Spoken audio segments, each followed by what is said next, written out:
2வது நீங்க டிஎம்கே உடைய அசைன்மெண்ட்ல ஒர்க் பண்ணீங்க. அதனால தான் என்டிஏ உடைஞ்சுன்றது உங்க மேல உள்ள குற்றச்சாட்டு. டிஎம்கே நீங்களே சொல்றீங்க. டிஎம்கே ஃபைல்ஸ் குடுக்குறீங்க, எல்லாம் பண்றீங்க. அப்புறம் ஏன் அந்த ஒர்க்க பண்றீங்க? அப்போ உங்க நோக்கம் என்ன? நான் மட்டுமே இதாகணும்னா, அப்ப பாஜக இங்க வளராது. பாஜக வளர்க்கறது தான் உங்க நோக்கம்னா இல்ல அவரு என்ன நினைக்கிறாருன்னா, இப்ப நயினார் நீங்க போட்டிருக்கீங்க. கூட்டணி ஆட்சி அமைச்சிருக்கீங்க. இப்ப மட்டும் என்ன வெற்றியா பெற்ற போறீங்க? அப்படிங்கிற டோன்ல தான் அவர் நான் பேசுற ரொம்ப மாரி சிம்பிளா இருக்கு. கேட்கிறேன். பாஜக தலைமை பெருசா? நீங்க பெருசா? பாஜக தலைமை சரியா யோசிக்குதா? நீங்க சரியா யோசிக்கிறீங்களா?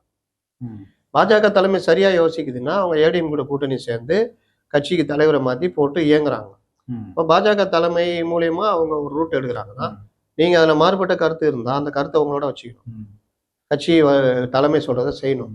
இது எல்லா கட்சியிலுமே இருக்க ஜனநாயகம். ஆனா சார் நீங்க இன்னொன்னு அவர் என்ன சொல்றாருன்னா, அண்ணே இப்பதான் 40 வயசு, இன்னும் 40 வருஷம் இருக்கு. இன்னும் நான் வந்து பார்க்க வேண்டியது எவ்வளவோ இருக்கு.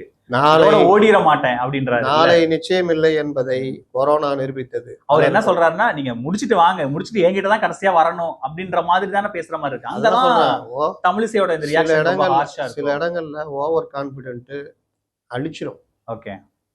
ஓவர் கான்பிடென்ட் இருக்கவே கூடாது. தன்னம்பிக்கை இருக்கலாம். தீவிர தன்னுடைய உயரம் தெரியாம பேச இருக்கக்கூடாது. நீங்க இப்படி சொல்றீங்க 40 வருஷம் கூட இருந்துக்குங்க.